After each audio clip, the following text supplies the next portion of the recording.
कामगार सभा सुन रहे सभी श्रोताओं को आदेश जैन का प्यार भरा नमस्कार। आइए सबसे पहले सुनते हैं एक सुविचार।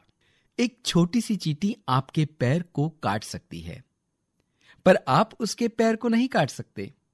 इसलिए जीवन में किसी को छोटा ना समझें, क्योंकि वह जो कर सकता है शायद आप ना कर पाए। श्रोताओं, आज है 18 दिसंबर, जिसे हम हर वर्ष विश्व अल्पसंख्यक अधिकार दिवस के रूप में मनाते हैं। आप सभी को विश्व अल्पसंख्यक अधिकार दिवस की बहुत बहुत शुभकामनाएं। अल्पसंख्यकों के वास्तविक और कानूनी अधिकारों को बढ़ावा देने के लिए हर साल 18 दिसंबर को यह दिन मनाया जाता है। चूंकि देश में विभिन्न भाषाई, जातीय, सांस्कृतिक और धार्मिक अल्पसंख्यक समूह रहते हैं, तो यह देश का कर्तव्य है कि आकार, धर्म और आबादी को नजरअंदाज करके अल्पसंख्यक समूहों को सभी सुविधाएं और अधिकार प्रदान किए जाएं। अल्पसंख्यक समूहों के लोगों के हितों के अधिकारों की सुरक्षा के लिए भारत के संविधान ने कई प्रावधान लागू किए हैं। इसलिए अल्पसंख्यक दिवस के उपलक्ष्य में आइए सुनते हैं अल्पसंख्यक के अधिकार इस विषय पर गौरव औथनकर से आदेश जैन की बातचीत। आज हमारे आकाशवाणी के नागपुर स्टूडियो में आए हैं गौरव औथनकर, जिनसे हम बात करेंगे अल्पसंख्यक के अधिकार इस विषय पर। नमस्ते गौरव जी। नमस्ते आदेश जी। गौरव जी, सबसे पहले हमारे श्रोताओं को ये बताइए, अल्पसंख्यक यानी क्या? अल्पसंख्यक का अर्थ देखा जाए तो जो समुदाय मुख्य समुदाय के तुलना में कम हो, ऐसे समुदाय को अल्पसंख्यक समुदाय कहते हैं। गौरव जी, जो अल्पसंख्यक है, अल्पसंख्यक में कौन कौन से समुदाय आते हैं? देखिए आदेश जी, वैसे तो हमारे देश में 6 समुदाय को अल्पसंख्यक का दर्जा दिया गया है, जिसमें मुस्लिम, सिख, ईसाई, बौद्ध, जैन और पारसी समुदाय। मुस्लिम, सिख, ईसाई, बौद्ध और पारसी समुदाय को 1993 में केंद्र सरकार के एक अधिसूचना जारी कर अल्पसंख्यक घोषित किया और जैन समुदाय को 2014 में एक अलग अधिसूचना जारी कर अल्पसंख्यक घोषित किया। गौरव जी, जो अल्पसंख्यक है, इसका आधार क्या है? वैसे तो अल्पसंख्यक दर्जा हमें धर्म के आधार पर दिया जाता है, लेकिन राज्य सरकार भाषा के आधार पर भी अल्पसंख्यक दर्जा देती है जी। धार्मिक अल्पसंख्यक के बारे में अगर हम बात करें तो किसी देश या क्षेत्र की जनसंख्या में जिस धर्म के मानने वालों की संख्या कम होती है, उस धर्म को अल्पसंख्यक धर्म तथा उनके अनुयायी को धार्मिक अल्पसंख्यक कहा जाता है। और भाषाई अल्पसंख्यक के बारे में अगर हम देखते हैं, भाषाई अल्पसंख्यक का अर्थ लोगों का वह समूह जिनकी मातृभाषा उस राज्य की मुख्य भाषा से भिन्न हो। जैसे कि उदाहरण के तौर पर हम महाराष्ट्र की बात करते हैं, महाराष्ट्र की मुख्य भाषा है मराठी जी। तो मराठी भाषा को छोड़कर जो अन्य भाषा जैसे कि हिंदी, तमिल, पंजाबी इत्यादि भाषा को मानने वालों को राज्य सरकार द्वारा अल्पसंख्यक दर्जा घोषित किया जा सकता है जी।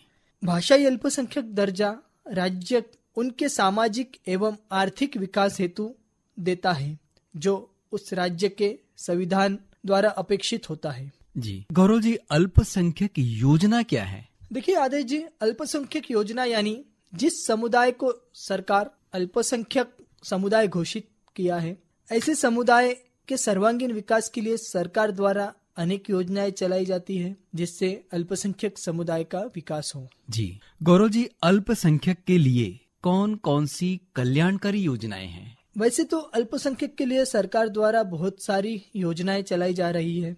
जैसे शैक्षणिक स्तर पर अगर हम देखें तो छात्रवृत्ति योजना जी। कक्षा 1 से लेके PhD तक के विद्यार्थियों को छात्रवृत्ति मिलती है जी। पढ़ो परदेश योजना, जो छात्र बाहर देश में जाकर अगर पढ़ना चाहे ऐसे छात्र के लिए यह योजना है। नया सवेरा, जिसमें अल्पसंख्यक समुदाय को फ्री कोचिंग की योजना की गई है जी। नई उड़ान, जिसमें संघ लोक सेवा आयोग, कर्मचारी चयन आयोग, राज्य लोक सेवा आयोग इत्यादि द्वारा आयोजित प्रारंभिक परीक्षाओं को उत्तीर्ण करने वाले अल्पसंख्यक छात्रों हेतु सहायता की योजना की गई है। जी।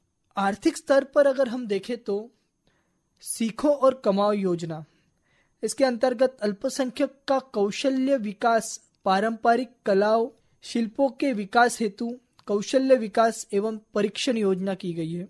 जी। नई मंजिल योजना सामाजिक आकलन और सामाजिक प्रबंधन की रूपरेखा के रूप में की गई है। राष्ट्रीय अल्पसंख्यक विकास एवं वित्त निगम के माध्यम से रियायती ऋण की योजना की गई है। जी। नई रोशनी, इसके अंतर्गत अल्पसंख्यक महिलाओं की नेतृत्व क्षमता बढ़ाने के लिए यह योजना की गई है। जी। हमारी धरोहर, जैसे कि अल्पसंख्यक समाज की जो भी धरोहर है उसके संरक्षण हेतु यह योजना चलाई जाती है। जी। जियो पारसी योजना, जैसे कि आप जानते ही हैं हमारे देश में पारसी समुदाय की संख्या दिन ब दिन घटते जा रही है। जी। इसे रोकने के लिए यह योजना केंद्र सरकार द्वारा चलाई जा रही है। संस्थाओं को सहायता के अंतर्गत मौलाना आजाद शिक्षा फाउंडेशन के लिए सहायता अनुदान, अल्पसंख्यक विकास एवं वित्त निगम को इक्विटी, राष्ट्रीय अल्पसंख्यक विकास एवं वित्त निगम की राज्य एजेंसियों को सहायता अनुदान, अल्पसंख्यक संस्थान के विकास हेतु सहायता। जी। और साथ ही साथ अल्पसंख्यक समुदाय के विकास के लिए व्यापार लोन की भी सुविधा की गई है। जी। गौरव जी, ये तो बात हुई कल्याणकारी योजनाओं की। शिक्षा के क्षेत्र में अल्पसंख्यकों के लिए कौन कौन से फायदे हैं? शिक्षा के क्षेत्र में अल्पसंख्यक समाज को छात्रवृत्ति का लाभ मिलता है। कक्षा पहली से पीएचडी तक का छात्र इस योजना का लाभ ले सकता है, जिसमें प्री मैट्रिक योजना होती है जो कक्षा पहली से लेकर 10वीं तक का छात्र इस योजना का लाभ ले सकता है। पोस्ट मैट्रिक की योजना होती है जो ग्रेजुएशन 11वीं 12वीं और ग्रेजुएशन के छात्र इस पोस्ट ग्रेजुएशन के छात्र इस योजना का लाभ ले सकते हैं। जी। और एक होती है मेरिट कम मीन्स योजना, जिसमें टेक्निकल और प्रोफेशनल कोर्सेज के लिए ये योजना की गई है। जो स्टूडेंट जो भी प्रोफेशनल और टेक्निकल कोर्सेज में पढ़ रहे हैं ऐसे स्टूडेंट इस योजना का लाभ ले सकते हैं। जी। साथ ही साथ प्रोफेशनल और टेक्निकल कोर्सेज के लिए लोन की भी योजना दी गई है, जिसमें 5 लाख तक का एजुकेशन लोन मिलता है।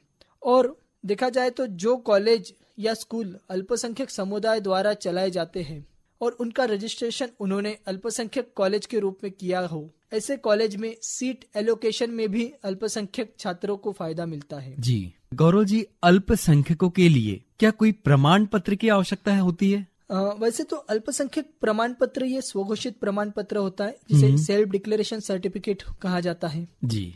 और स्कॉलरशिप का फॉर्म भरने के लिए कौन कौन से दस्तावेज की आवश्यकता होती है? स्कॉलरशिप का फॉर्म भरते समय हमें छात्र का आधार कार्ड, छात्र का बैंक अकाउंट, पेरेंट्स का इनकम सर्टिफिकेट, स्वघोषित अल्पसंख्यक प्रमाण पत्र, पिछली कक्षा की अंक सूची, अगर छात्र पोस्ट मैट्रिक का फॉर्म भर रहा है तो उसके लिए 10वीं और 12वीं की अंक सूची, नेशनलिटी डोमिसाइल सर्टिफिकेट होना जरूरी है, चालू वर्ष की फीस रिसिप्ट, इन सभी डॉक्यूमेंट का होना आवश्यक है। जी। गौरव जी, प्रायः क्या होता है कि जो अल्पसंख्यक लोग हैं उनके जो बच्चे हैं स्कॉलरशिप का फॉर्म भरते हैं, लेकिन स्कॉलरशिप का फॉर्म भरने में उन्हें बहुत सी तकलीफें होती हैं, बहुत सी परेशानियों का सामना करना पड़ता है। तो फॉर्म भरते समय हमें कौन कौन सी सावधानी लेनी चाहिए? देखिए आदेश जी, अभी ये फॉर्म हमें ऑनलाइन भरना पड़ता है, जिस कारण हमें सारी टेक्निकल चीज़ें हमें क्लियर होना ज़रूरी है। जैसे कि अब देखा जाए तो हम अपना आधार कार्ड अगर लेते हैं तो हमारे आधार कार्ड में और हमारा एजुकेशनल जो भी डॉक्यूमेंट्स होते हैं उसमें अगर हमारे नाम में या फिर सरनेम में अगर स्पेलिंग अगर मिस्टेक हो तो वह टाइम पे हमें जब ऑनलाइन फॉर्म हम भरते हैं तो उस टाइम हमें क्या होता है कि एरर आता है कि हमारा आधार कार्ड में जो नाम है वो गलत हो या फिर एजुकेशनल में कुछ स्पेलिंग का मिस्टेक हो, तो इस कारण टेक्निकल एरर आता है तो हम फॉर्म भरने में अड़चन जाती है।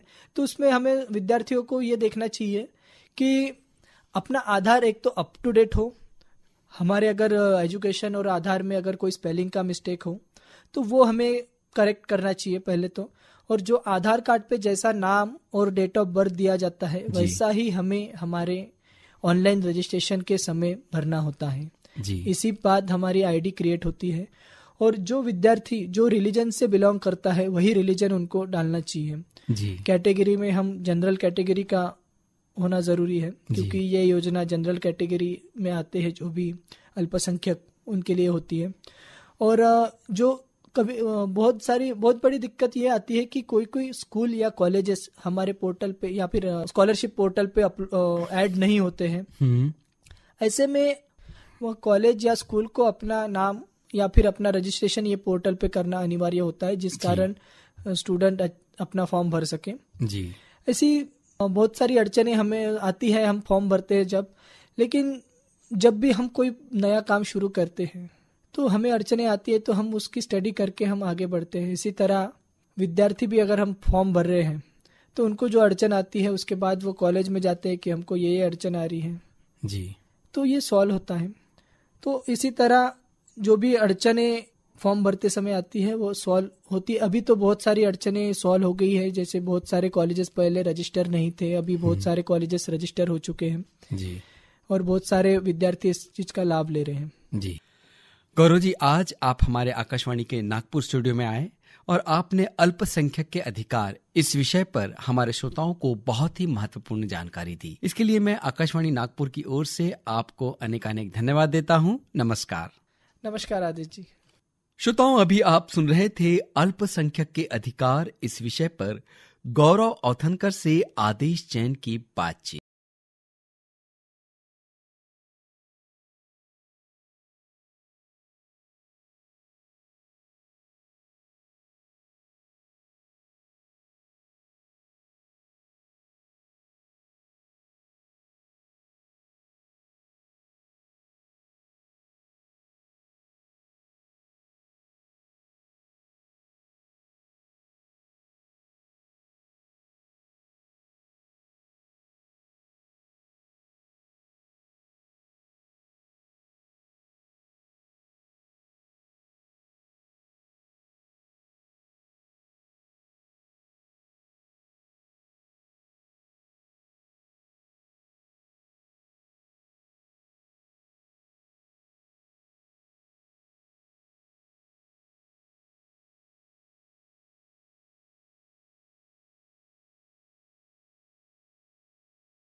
श्रोताओं, अभी आप सुन रहे थे फिल्म साथ साथ का ये गीत, जिसे गाया था जगजीत सिंह और चित्रा सिंह ने।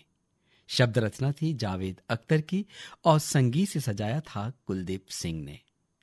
अब वक्त तो चला है आपसे विदा लेने का, तो आज्ञा दीजिए आपके अपने आदेश जैन को। नमस्कार।